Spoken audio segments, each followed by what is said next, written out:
Mais um bolsonarista vai em cana. Silvinei Vasquez, ex-chefe da PRF, é acusado de montar uma operação para impedir eleitores de Lula de votar.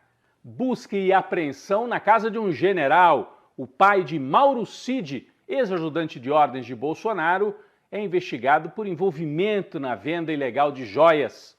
Deputado do PT participa de acordão para salvar o mandato de Nicolas Ferreira, bolsonarista acusado de quebra de decoro parlamentar. E um crime político choca a América do Sul, o que está por trás do assassinato de um candidato a presidente no Equador. Eu sou o Rodrigo Viana e esse é o Tempero da Notícia que está começando agora.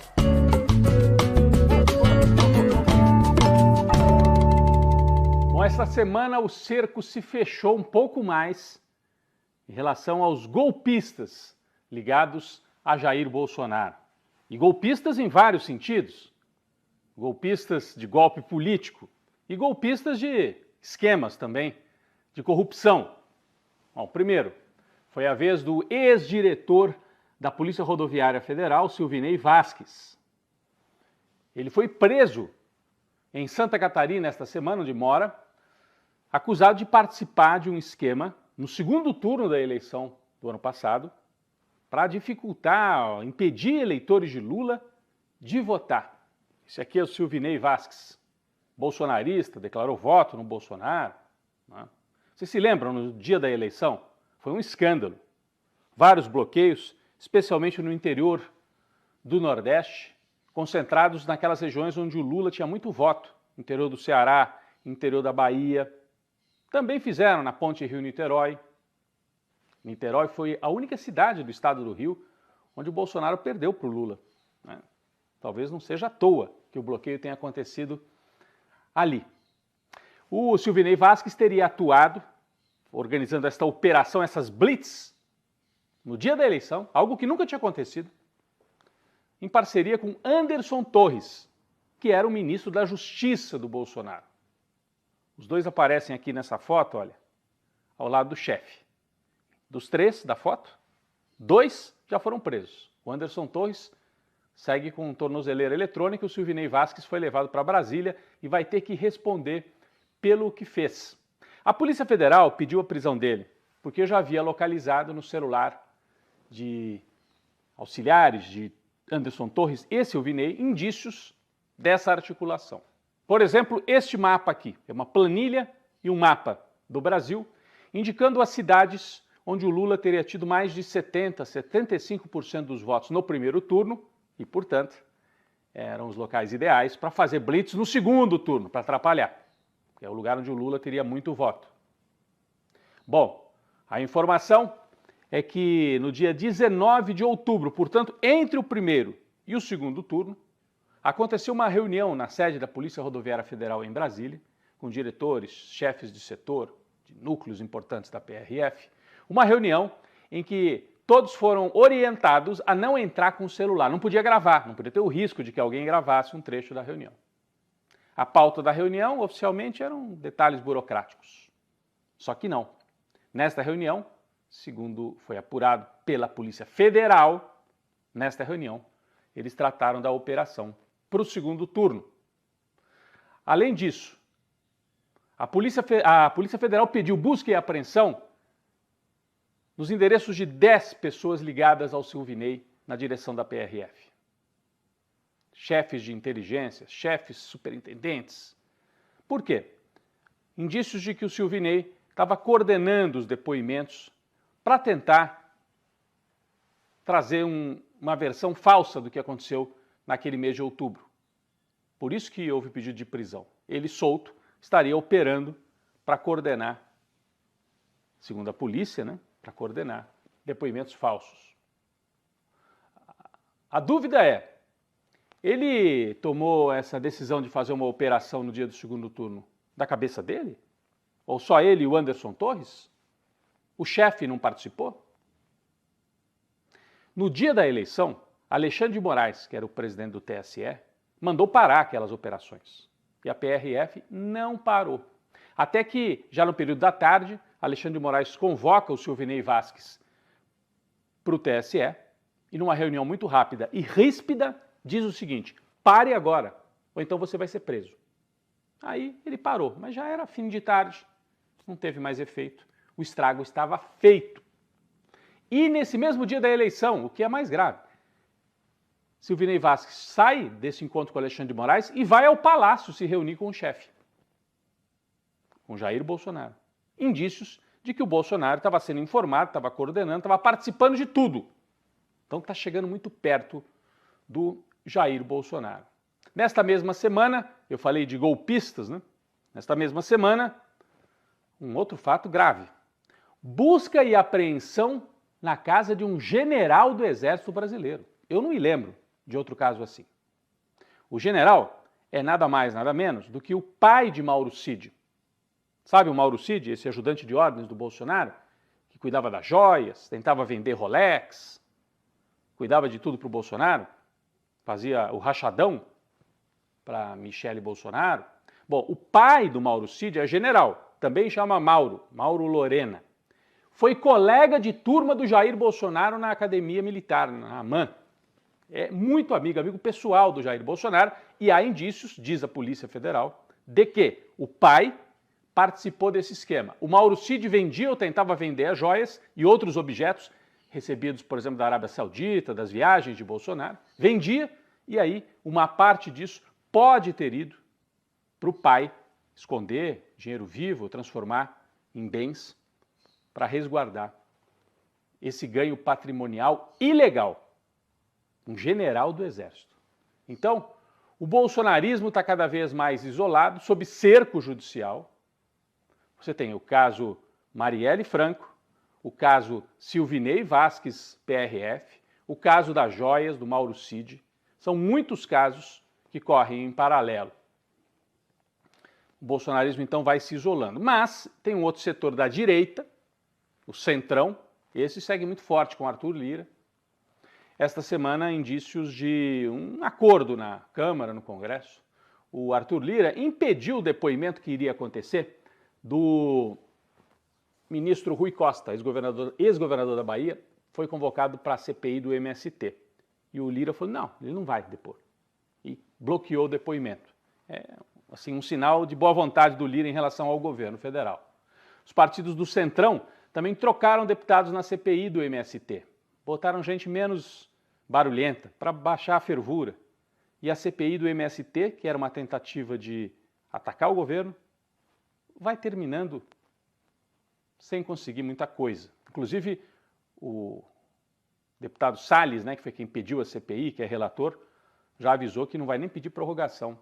Esta semana ainda fizeram uma última tentativa de intimidação na CPI do MST, convocaram o ministro do Desenvolvimento Agrário, Paulo Teixeira, para prestar depoimento, acusações. Não deu certo. Ministro muito tranquilo, respondeu tudo com tranquilidade, não houve confronto, mas foi firme no que precisava. Diz que não aceita ataques aos movimentos populares do campo e que eles são importantes para o país. Vamos acompanhar o ministro na CPI.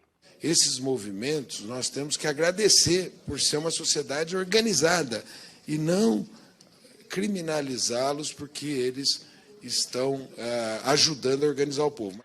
No noticiário internacional, um fato gravíssimo. Equador, aqui na América do Sul, vai ter eleição daqui a uma semana. E o que aconteceu? Um candidato que estava ali em quarto, quinto lugar foi assassinado durante a campanha, logo depois de um ato político.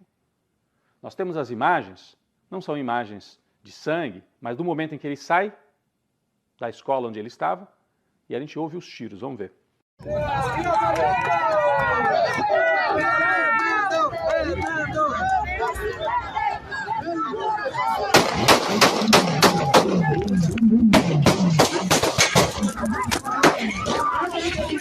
Bom, Fernando Villavicencio, infelizmente, faleceu, levou 3 tiros na cabeça, foram muitos tiros ali no momento, várias pessoas também ficaram feridas, já pessoas presas, mas é um caso estranho, hein?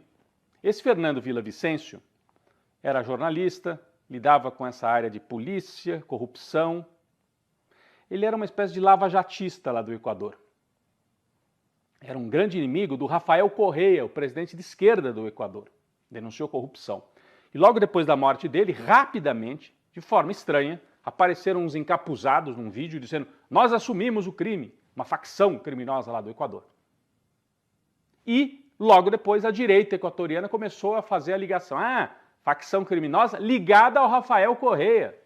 Como se o Rafael Correa, o grupo dele, tivesse mandado matar o Fernando Villavicencio. Era como se aqui no Brasil falassem assim, o PCC, o PT, né? É a mesma história. Então, precisa ser investigado, nós lamentamos a morte, a violência política, é algo muito grave e mostra que esse envolvimento da violência da extrema-direita com o crime coloca em risco a democracia em toda a América do Sul.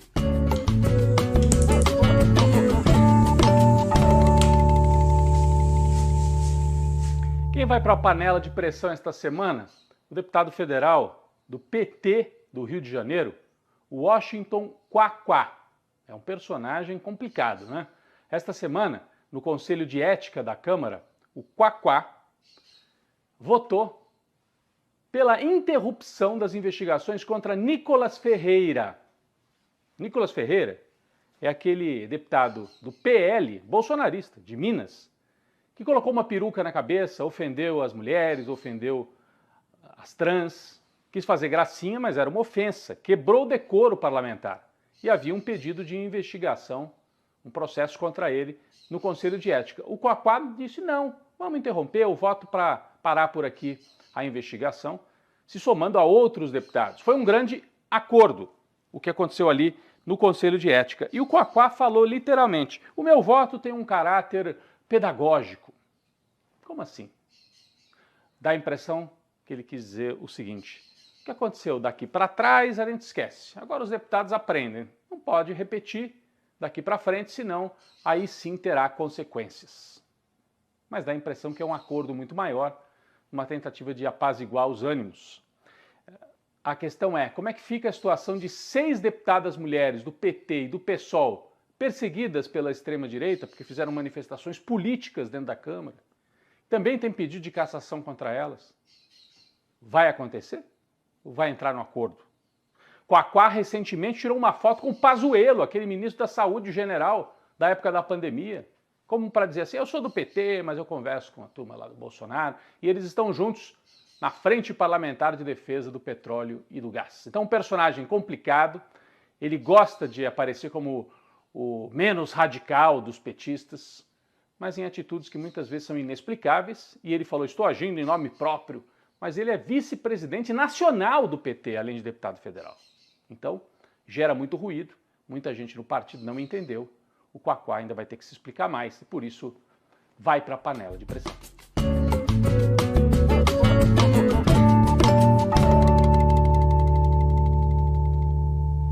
Nosso cafezinho especial para 2 nomes da cultura brasileira que se foram esta semana. A Aracy Balabanian, um dos nomes e um dos rostos mais conhecidos da TV brasileira. Ela tinha 83 anos, passou pela antiga TV Record, pela TV Tupi e depois fez muito sucesso nas novelas da Globo, Rainha da Sucata, Próxima Vítima e também naquele seriado Sai de Baixo. Personagens inesquecíveis. Fica a nossa lembrança, a nossa homenagem a Aracy Balabanian. E também um cafezinho especialíssimo para Aderbal Freire Filho, que morreu aos 82 anos. A Aracy tinha 83, né? E o Aderbal 82, dramaturgo, diretor, ator, marcou o teatro brasileiro. Ele tinha sofrido um AVC há 2 anos, estava numa situação de saúde complicada, era casado com a Marieta Severo, com a atriz. Presença marcante também, o Aderbal, nos atos de defesa da democracia, nas campanhas de candidatos progressistas e também participou das mobilizações contra o golpe, contra o impeachment da Dilma. A gente tem imagens, ele foi um dos organizadores. Até por isso a ex-presidenta divulgou uma nota longa lamentando a morte do grande brasileiro e grande artista Aderbal Freire Filho. Nosso cafezinho especial para os dois, Aracy Balabanian e Aderbal Freire Filho, grandes nomes da cultura brasileira, se foram, as obras ficaram.